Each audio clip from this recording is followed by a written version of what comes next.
This is May 8th. We're interviewing David Houston in Austin, actually in the home of Dick Lilly. And so, may I call you David? Or? That'll be fine, thank you. Well, let's start at the very beginning. Tell us when and where you were born. Born in Wichita Falls, Texas, June 4, 1921. Okay, and tell us a little bit about your childhood. Grew up during the Depression. Okay. They moved from Wichita Falls to Electra, started first grade in Electra, Texas. Moved subsequently almost every year until I got to high school. The reason was because on Black Friday, when the market failed, 1929, my father had been in the oil field business and was out of a job within about 3 weeks after the market crashed. So as a family, we had a pretty rough time until about 1940, when the emphasis of the coming war kind of built things up a little bit, and people started buying and selling and doing things. But for those several years, it was pretty slow going. What kinds of jobs did he do after he was laid off from the oil field? Well, he just took almost anything that would give a little income to the house. There'd be an occasional shallow well operation or something. So he'd work a few days there, or maybe a few weeks, and we just we got by, but it wasn't easy.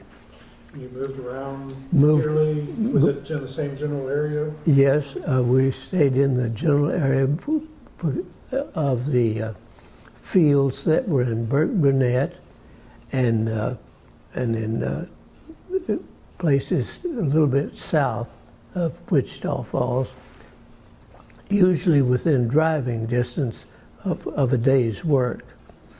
And so we were able to buy a small home on the outskirts of Wichita Falls. So I grew up in sort of a community of people who were farmers, and so I got a little bit of that side. But in Hobbs, New Mexico, it was strictly oil, and it was really a boom town. And that was in 1930. And we went back to Wichita Falls when that kind of played out. And my sister graduated in Wichita Falls. I had one sister 8 years older than I, and she graduated in Hobbs, New Mexico, was the only member of the class. And anyway, things were interesting, but kind of hard. So did you end up graduating high school in Wichita Falls?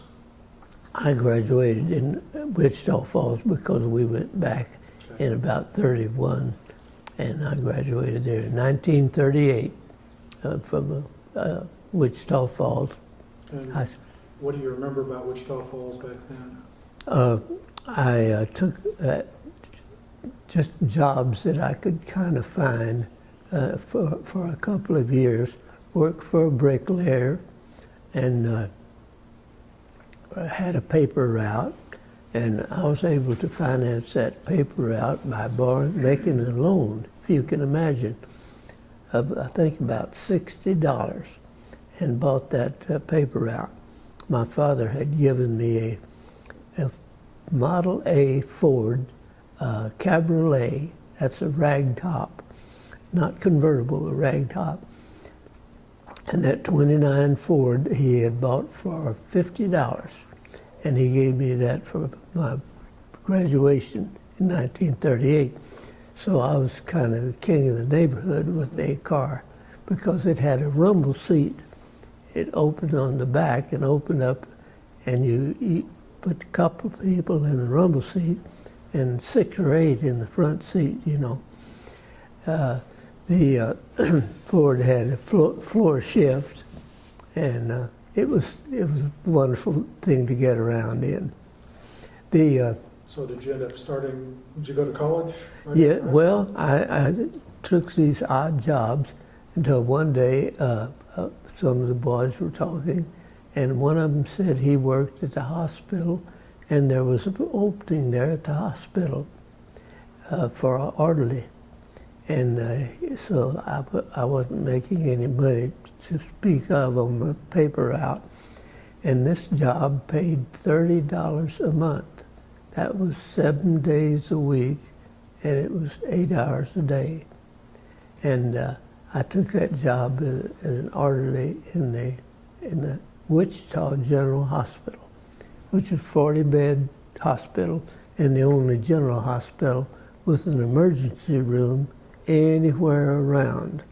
So that was quite an experience. And I worked there a couple of years, and of course I began to look and see what the future might be. And one of the boys in the neighborhood was talking about the work there, and got to thinking, you know, it'd be nice to kind of move on up in this profession. So I looked into it and found that I could enroll at in Hardin Junior College in Wichita Falls. And so it was a 2-year college, and so I went out there and registered in September of 1941. Now think about what September of 1941 was. Anyway, I think registration cost me about $12, and that included some books. So I was able to afford that much. So I got started in September, and of course Pearl Harbor was in December the 7th. That was 3 months later. And so I had already had a draft number. So I was allowed to continue that year. So I got 1 year of pre-med behind me and continued to work in the hospital to support my efforts out there at Hardin Junior College. So you went into the service? Yeah, as soon as the first, in June 1930, June 30th, 1941, the war had been on about 6, 7 months, and I volunteered. If I'd waited, I would have been drafted anyway, but I volunteered. And of course, immediately they had me pegged as soon as I told them I'd had only 1 year of pre-med, but I'd worked in the hospital about 1.5 years, and I had taken first aid courses, was a first aid instructor, so I was just exactly what they were looking for. They sent me to medical basic, Army medical basic at camp Abilene. It was in Abilene camp. I'll think of it in a minute. No, that's okay. Yeah. Anyway, took 11 weeks of basic there, and found that I had been assigned to an infantry division, which was a amphibious assault unit, a real fighting unit, and they needed some medics, so they took whoever had finished basic training, put them in, filled up the slot that was available. So I was in that unit. We immediately went to the West Coast and was there for about 2 weeks, and we shipped out. And now, before we shipped out, there had been a dry. It was called a dry run. Actually, it was a wet run. We went out into Chesapeake Bay and did an amphibious landing out there, where you go down the side of the ship on ropes and get into a small boat and go ashore. Anyway, we did that one operation. This unit was an old Army unit that had done these things before as much as they could. And it turns out that amphibious landings weren't well understood at that time. The concept was new, and so many things were not understood, and there were lots of problems. Anyway, we went in the initial invasion of North Africa at Fadela, which is close to Casablanca in French Morocco. We went in there on November the 8th, 1942. The invasion was successful. We were not pushed back into the water, and so we then moved across North Africa through Tunisia, Algeria, and Tunisia, and Roma was up at the east end of where we were going, of the Mediterranean, and a small engagement there, and then made initial landings at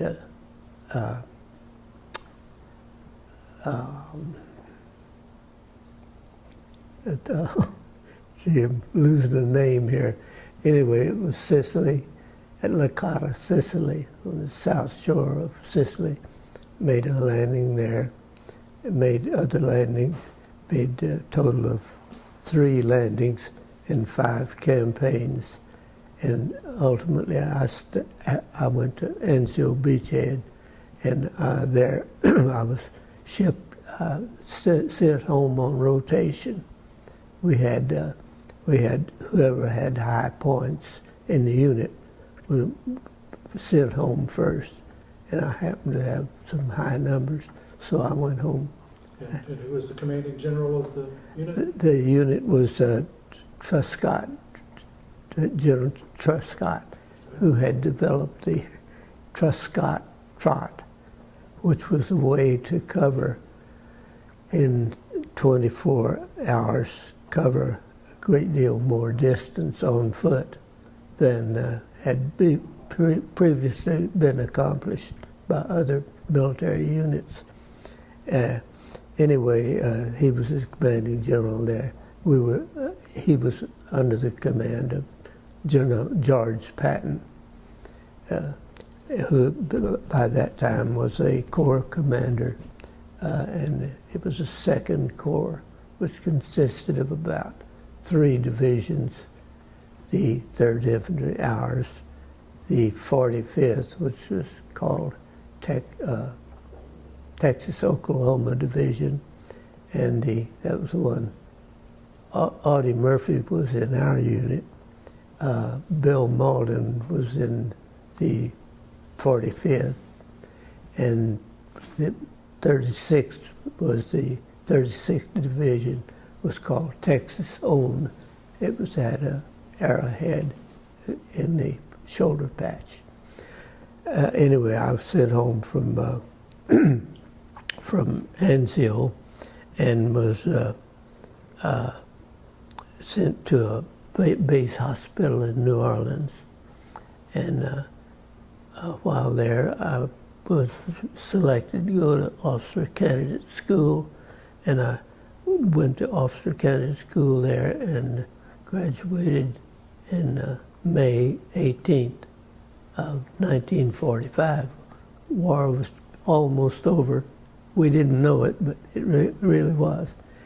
And was immediately assigned to West Coast, and I was assigned to a unit that was, as a transportation officer, we were processing the people who were returning from the Pacific, because they could see the end was pretty near, so they'd be in the ship whole shiploads of soldiers back from the Pacific area and back through this little called Angel Island off of San Francisco, out in San Francisco Bay next to Alcatraz. Anyway, I was there just a short time and the war was over. So I came back to Austin and stayed in the Army Reserve. I stayed in for 28 years in the reserve, and I retired from the reserve as lieutenant colonel. And that was that was after 28 years in that. So 1945, you came back to Austin? Went to school, went to UT, Okay. and went to engineering, Okay. and finished engineering in 1950, and went to work for the city of Austin. And what got you interested in engineering? Was it the transportation work? Or? No, I had become somewhat disgruntled with what I thought erroneously the activities of the medical officers. I felt was not what it should have been. I was too naive to know then the extreme stress those men were under, those young doctors who had been taken and put into a situation like a Los Angeles emergency room on a Saturday night, if you can imagine what that is. Well, that's what these young doctors were subjected to. Maybe they were trained in ophthalmology, and here they were doing surgery. So they had a hard time. I did not realize that. And I just felt that I could do something different. So I took engineering at UT. And who were some of the professors that you remember? Outstanding was Leonard Kreisel, Kreisel, outstanding teacher. Others were very good. I had, I had a good history teacher, and I had good lab teachers for engineering, and I enjoyed the lab work. Meteorology.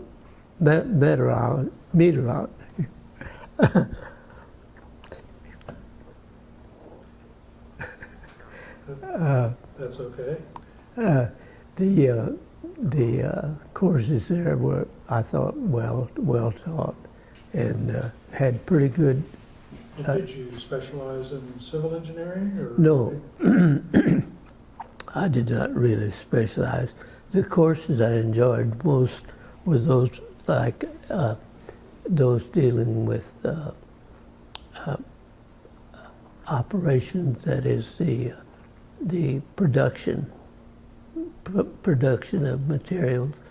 And I had one outstanding course, I thought, and it was called Time and Motion Study. And this, of course, as the name implies, was how to do things better. And that really appealed to me.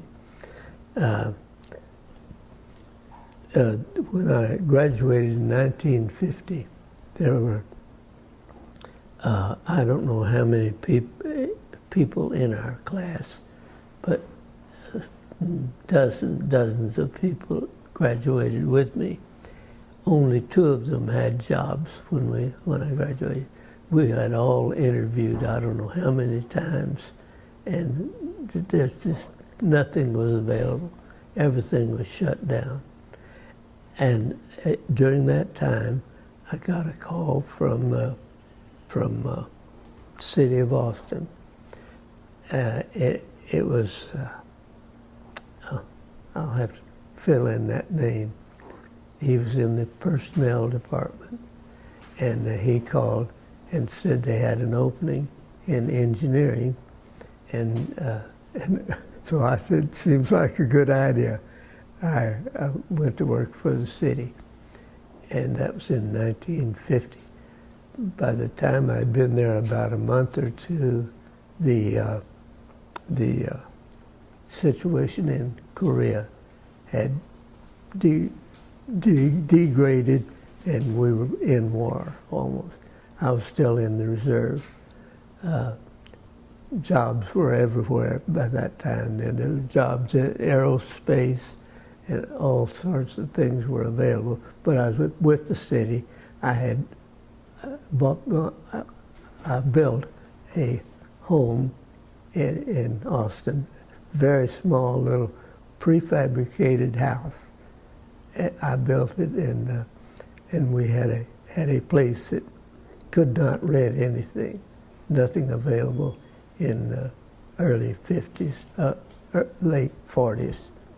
Nothing was available, so I built it, bought a lot, and so that seemed like the thing to do to stay with the city. Well, then things began to develop pretty well. I was able to transfer to several departments in the city, had a kind of broad exposure to the electric department, engineering. All of this was engineering. The water department is engineering. Public Works department is inspector, engineering again. And at this point, somewhere about 1954, I was about to be about to submit an application for approval as a registered engineer, which I did, and was approved, became a professional engineer in 1954. It was about the minimum time for approval. Do you happen to remember what your number was? 11797. Okay. That's still my number. I've got my seal at home, which I don't use these days. I've worked in those departments, and then about 1954 or 5, Mike Mahoney came into the department, and he had come from Tucson, I believe. I believe that's right. Does that sound right? Tucson? I think he was director there. He came as director of planning department, and he somehow got word that, I don't know how this happened, but he contacted me and asked me to come into the planning department, and as an engineer in the planning department. So I did, and I worked for about 11 years in planning then. And this was, emphasis was on facilities. But at that time, in about 54, the idea of a master plan for the city of Austin was developing. And so we ultimately went into a plan with a consultant from West Coast, who was Harold F. Wise, planner. And he came in with his team and began working on the plan, which was ultimately approved in 1958. My work in the plan was mostly in the public facilities section. And Evelyn Butler was working then, and Ed Stevens, director was Mike Mahoney, and that was published in 1958. There had been previous plans. I believe one was Koch and Fowler, maybe. The name of Gray comes to me, but I believe it was Koch and Fowler did a plan about in the 30s, Anybody recall that? It was a master plan for the city. Then, let's see, this was about 1958, and that was finished. The Urban Planning Assistance Program for cities of 50,000 and under was part of the Housing Act of 19, I'm missing on that one, earlier. That was a Housing Act under HUD, HUD. The program, that program was administered by the State Health Department. The administration of it was out there in the health department, but the advisory committee was composed of a representative from the engineering profession, the architectural profession, and the planning profession. I was asked to be on that committee, that three-person committee, to approve planners in charge, PIC, planners in charge to do planning for small cities. That's the 701, Section 701 of the Housing Act of It was 1954. 54, thank you. 54. And I was asked to be on that committee as the planning representative. The engineering representative may have been, a while ago we mentioned his name, and the architectural representative was there in Austin. I know that one too. Okay, the three of us then started reviewing the applications as they came in.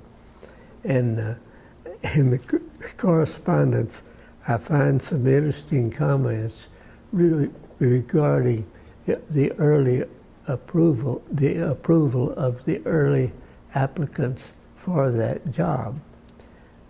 Very well-known engineers, planners, more or less sent their application in and said, "Will you accept me?" And the committee had approved many of them, just almost on the word of somebody else.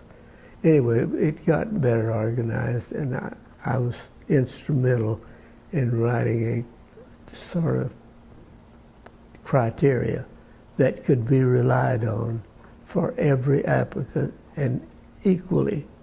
And so that criteria was followed all the time I was in the... And so you had to be a planner in charge to be able to get one of these 701 grants for small cities? I believe that became a requirement. Yes, I think that made it essential. And previous to that, people who had done planning just did the planning.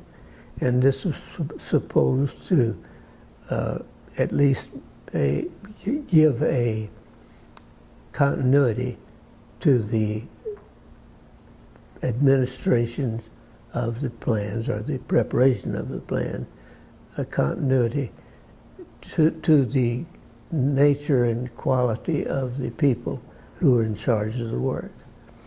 And that went on. I was on that committee for several years. And you were on that committee while you were still working at the City of Austin? Yeah, the City of Austin. And when did you leave the City of Austin? 1966. Okay. So in 66, I went out to the health department, and going to the health department, I felt I had to resign my appointment to that committee as a matter of interest, of conflict of interest. And also I applied to become a planner in charge. That's the irony of this situation. And so then. I hope you got accepted. Yeah, I was accepted, and then at that time I was working under Dave Cochran, who had been administering the plan all along. I was working under him, and we continued then to process the plans for all these number of cities. Texas had about a little over 1,000 incorporated cities, and there were very few over 50,000. So there was a lot of work out there to be done. So at the health department, you were reviewing these plans? Or Yes. were you actually preparing? No, we were not preparing the plan. A consultant or somebody else would prepare the That's plans? right. At that point, we were reviewing the work of the planners, and also processing the applications. Well, though it was still being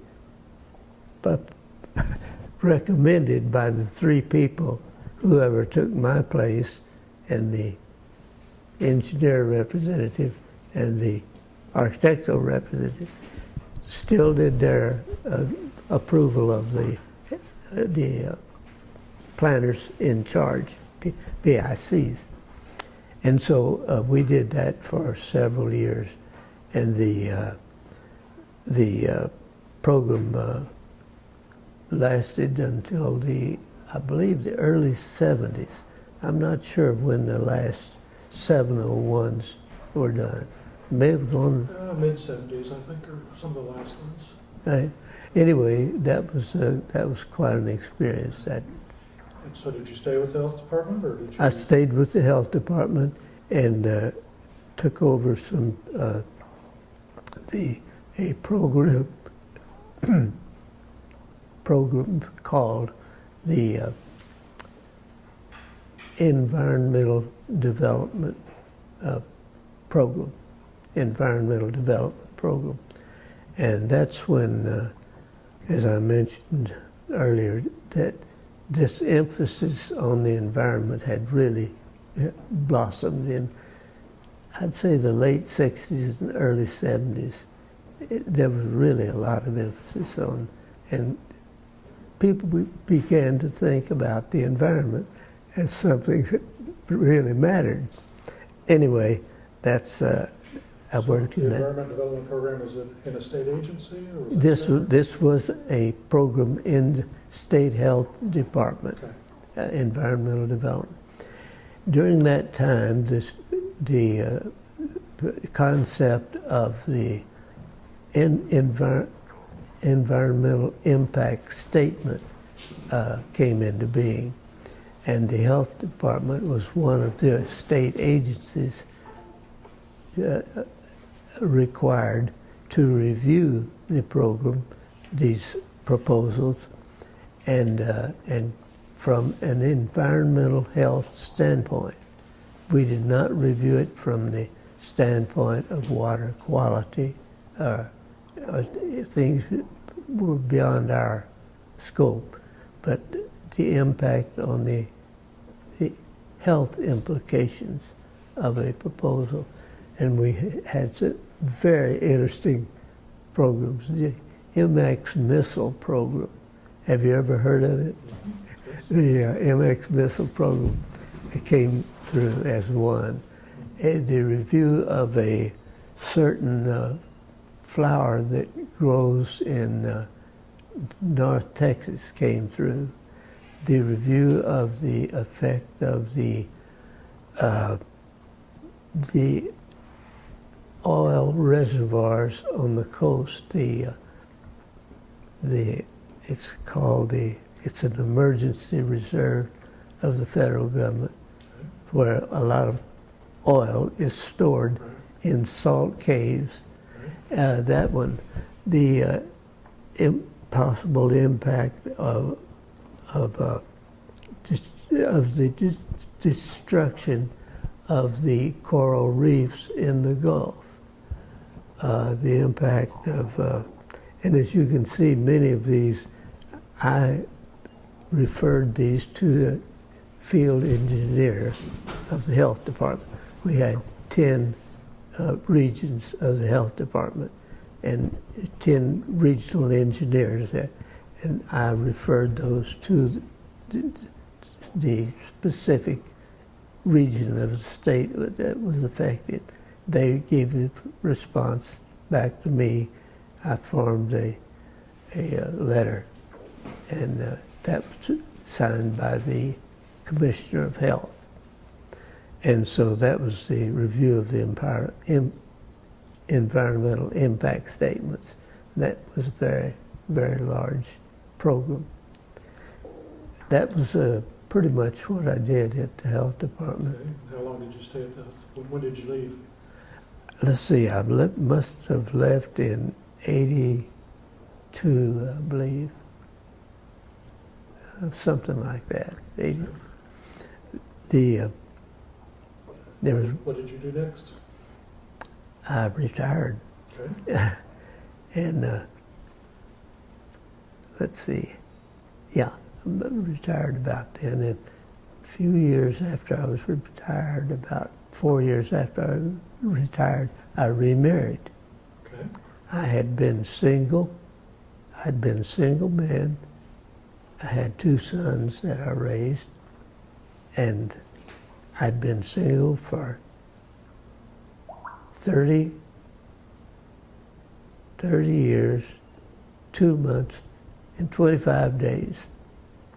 And I remarried. And we've enjoyed living in Austin since then. Okay. Well, I was going to ask, when was your first marriage?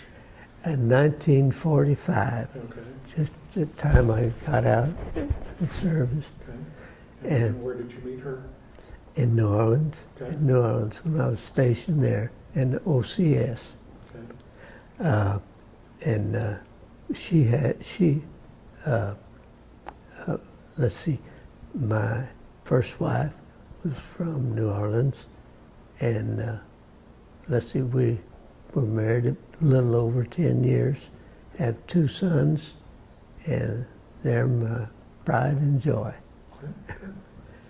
Well, let's go back to your time at the planning department and your beginning involvement in the professional organizations around planning. You mentioned the City Planners Association of Texas. How did you get involved with that? That came about almost as soon as I went into the planning department.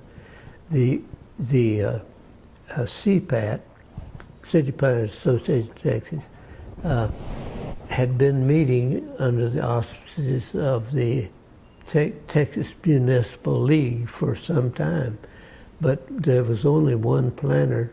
Wayne Golden was the planner in the Public Works Department of the City of Austin until about help me, about when? No? Okay. Wayne Golden was in the Public Works Department, and he was the planner. But sometime about early 50s, I would say, they moved him into a position where he was sort of a department by himself until he got one or 2 people helping him. Then in 1954 or 5, the city planners had a meeting in Dallas, and I believe Marvin Springer invited us up for that meeting. And let's see, I went up there because Mike had just asked me to come into the department. So I was in what was then a department. No, it may have been even a section of Public Works. Right? I don't know which it was, but it was separate from Public Works in a way. So we went to Dallas for this meeting, and at that time, I believe, the city planners had the meeting, and they got together, the planners got together after the meeting and organized the Gulf Southwest chapter of the American Institute of Planners. Now, I'm confused right now on the time, whether that was around 1955. Yeah, I believe it must have been around 55 or 56. And that was the first meeting of the chapter. I joined the chapter at that meeting, and I was sitting on the front row, so I paid my dues first. Although I was an affiliate member, because I was engineer, so I could immediately be an affiliate member. And then I went later to associate member, and then to member of that. Do you remember when you became a full member? No, I don't. I have it at home.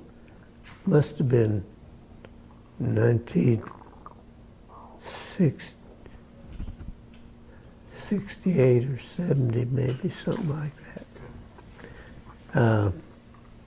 Let's see. Now, the other thing that was going on at that time was the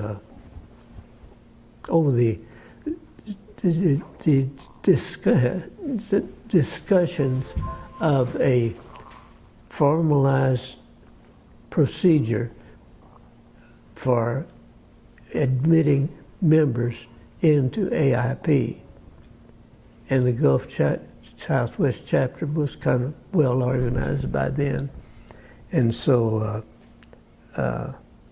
the people were, this brings up something else, but anyway, the people were selected all over the country. I believe 50 or so people selected to be on the boards, the examining boards for the entrance into AIP, and I was on that, put on that board. Okay. For And for younger planners who may not understand how the process worked back then, you want to explain how you became a full member of AIP? Okay, to become a member, a person had to have had preferably a degree closely related to planning or planning itself. Well, there weren't many bachelor's degrees in planning. There had been several graduate programs, but if a person had a degree in, say, even sociology, engineering, architecture, maybe business, if they had that degree, that was probably acceptable for the degree requirement. Now, the person also had to have a working experience record of planning in the broader areas, including interrelationship of various activities of a community, and this would be a work pretty much in a planning department. That'd be the best way to get it. It was pretty hard to get experience in city planning in any other way. That could be with a consultant, engineering, and planning consultant, or it could be in a planning department, or either the other possibilities, parks and recreation, other areas. Now that's the second thing. The third thing was that the planner had to, the applicant must have had experience that was, and supervision at a reasonably high level of the total planning process. Now, he may have worked many years in a certain position. Let's say he'd worked as in subdivisions, just as processing subdivisions. That would not have been considered adequate for this third requirement. And the oral exam that came from this requirement was included that as the third element. So the person then had three, and the fourth requirement, I'll have to check on that. So there were 4 requirements, and the person had all the readings. He had to have read, there were 10 selected readings on the list that was acceptable. And the person had to have read those, understood them enough to at least talk about. Now these concepts were not strictly related to planning. They were sociological. They were you might say just concepts of a person's relation to himself, mankind's relation to the rest of society and the environment. That's close enough. Well, the main thing I wanted to, younger planners don't have to go through an oral exam anymore. They don't? It's a written exam. It's written. So that's well, the big difference I wanted you to. Yeah, it was an oral exam, and people have said that the oral exam, it was kind of like a orals for the doctorate level at a university. Anyway, that was... Well, so you were involved in CPAT. Did you become an officer in CPAT? Yeah, I was the president of CPAT in about 1965, roughly, I believe, along there. And let's see, and I also became active in AIP, as I said earlier. As CPAT president, did you sit on the TML board, or was that a different position? No, that was a different position. I just. Do you happen to remember who some of the other officers of CPAT were at the time? Yeah. Well, Hoyle Osborne had been president. I believe, trying to think who it was, maybe, I don't know whether Ralph Elfrit or let's see, from Houston, it was, who was planner in Houston? Anyway, a couple of those people, and maybe, I don't know whether Mike Mahoney had been president before. Well, anyway, those were the ones that proceeded. And you were also active in the AIP Active, Gulf South chapter? Yeah, I was very active in that. I was on the National Examining Board, as I mentioned a while ago, for the applicants for membership in AIP, and then I became president of Gulf Southwest chapter in 1967, and that was the year of the 50th anniversary of the of the farming of AIP, American Institute of Planners. And so they had a big conference. Do you remember where that conference was? That was in Washington, D.C., Okay. and they spent an awful lot of money on the conference and had some marvelous displays, exhibitions. But prior to that, there had been some meetings that were related to the conference that was coming up. I believe it was a meeting in Seattle. I believe we were in Seattle.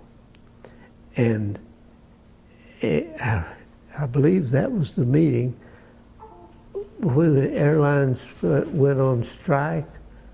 It would have been about 1966.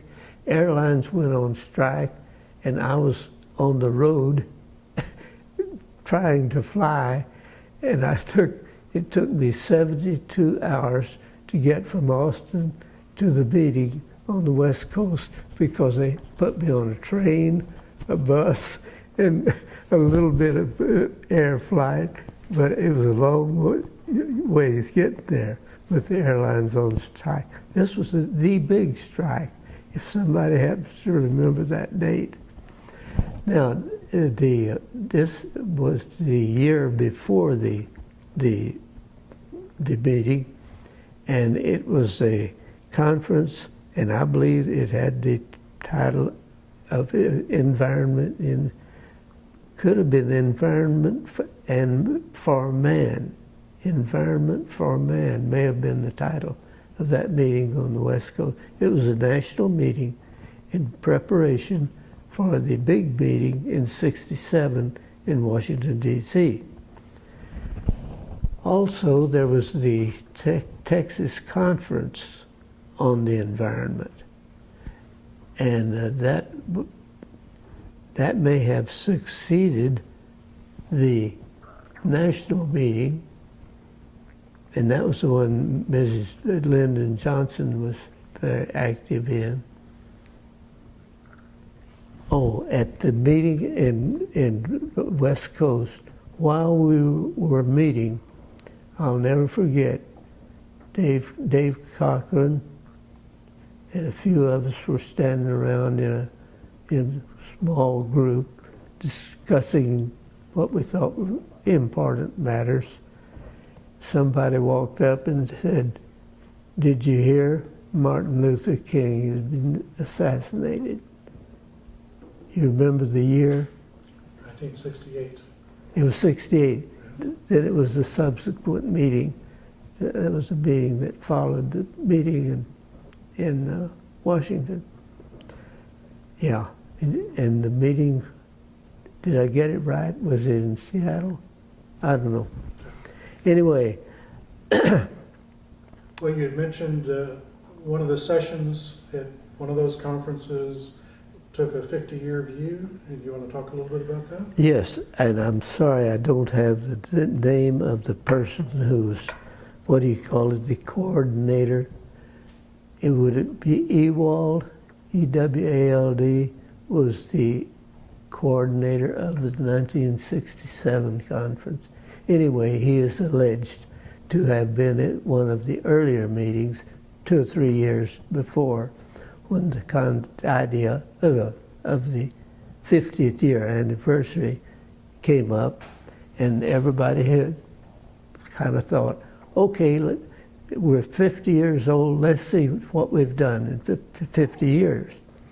Well, he's alleged to have said, you know, maybe we ought to think about the next 50 years. And of course, that's what became the theme of the conference, because that was right down to the heart of it right there. It was the next 50 years. And that's what the 1967 meeting in Washington was all about. And at that meeting, papers had been accepted, and they were very, very interesting. Some of the most some of the best writings I believe I've seen were at that meeting. Well, what about the chapter, the Gulf Southwest chapter? Where were the meetings when you were president? Do you recall? Let's see.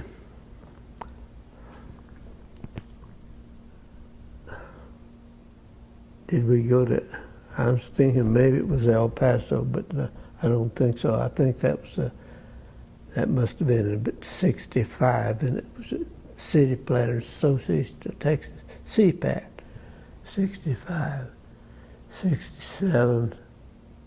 Whew, so much was happening then. Do you remember some of the other people involved in the AIP? Oh, yeah.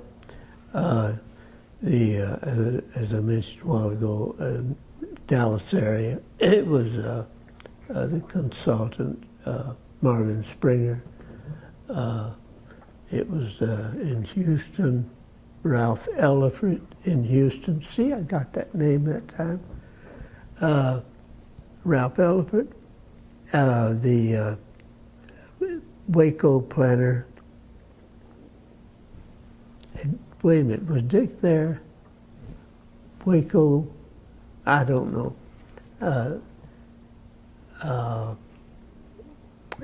Galveston, let's see, I don't know what. Galveston may have Joe Empey. Joe Empey, did he become president of AIP? Name doesn't ring a bell. He followed me as president of CPAC. Okay. Let's see, in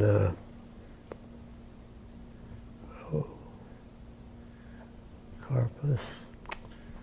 Do you remember how many people came to a conference of the AIP chapter? Oh yeah. 50 people? Yeah, 100? probably 50, Okay. maybe more sometimes, because we had Louisiana, we had Bill Singleton from Louisiana.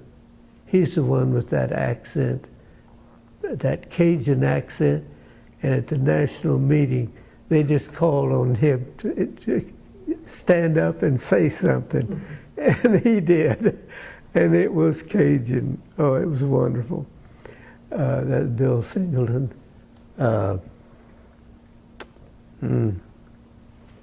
Can't think of him some more right now. Well, over your career, were there any mentors that were particularly important to you? People that kind of led you in your early career or even later in your career?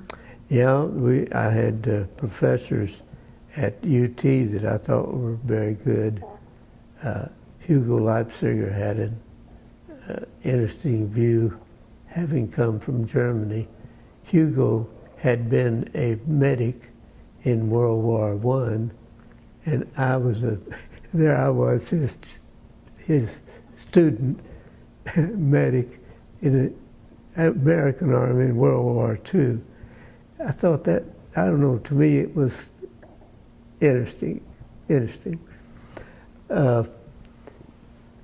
Let's see, other mentors.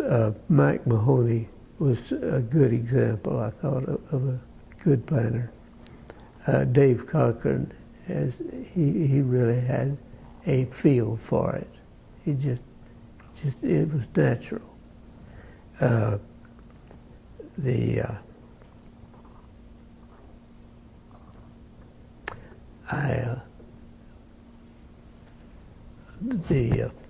trying to think of it, one of the consultants of that.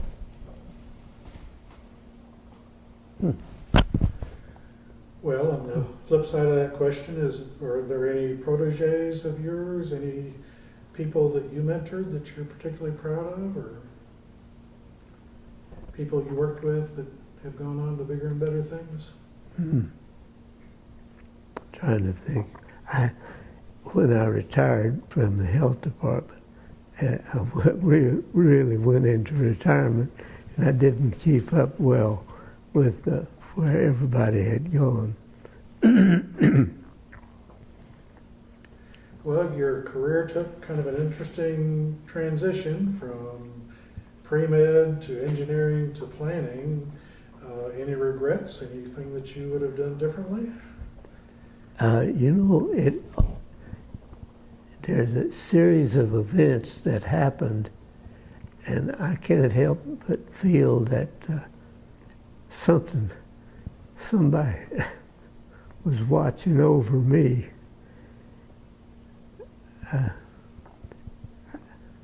I got off 2 ships that both were sunk after I got off of my high school classroom. Is somewhere in a barracks bag in the bottom, in the Bay of Bizerti. And then in Africa, in the harbor at Casablanca, 5 ships were sunk there in about 20 minutes, and one of them had a couple of my buddies on them, and I had just gotten off that ship, and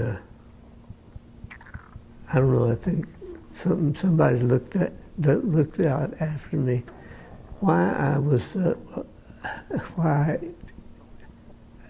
just happened to be talking to this guy that time, and he said, "There's an opening in the hospital. Do you want to come to work there?"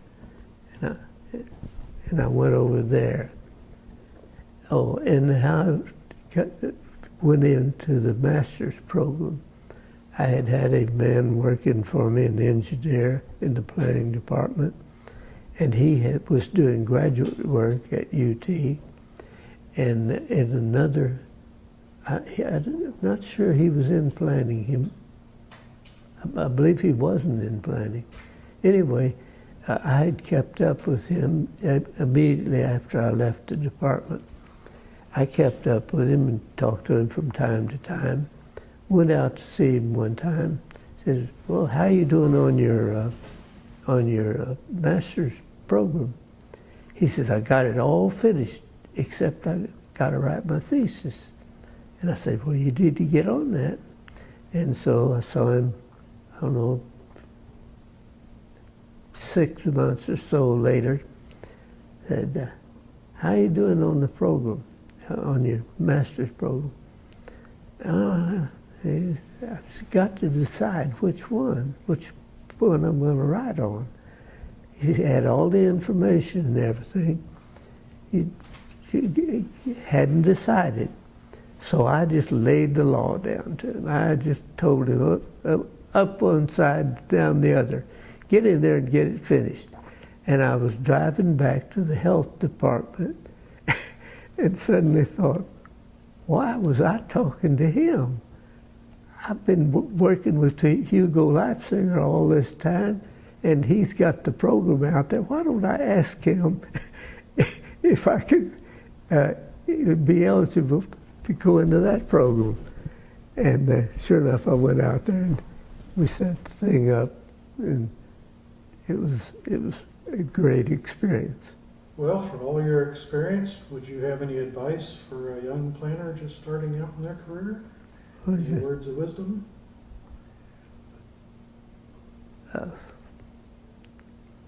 Buy low and sell high. Let's see, planner, yeah, keep the big picture in mind. And in the military, it would be not quite that. It would be your objective. Concentrate on the objective, but in planning, keep the big picture in mind, the interrelationships. That's the difficult part.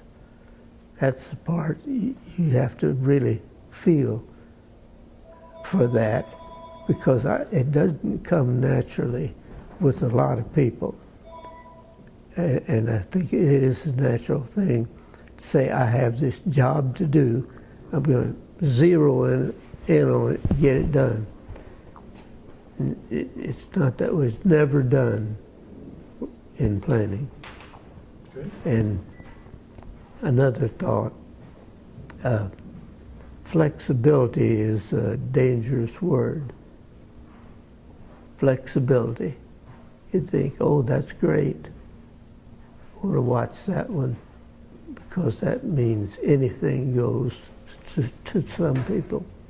Okay. Anything goes.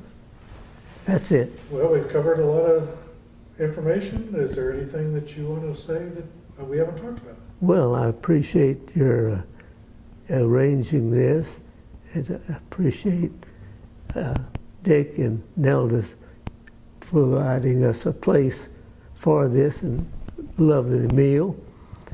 And I hope this project gets off the ground and that maybe somebody in 2017 will be able to look at some of this from the big picture.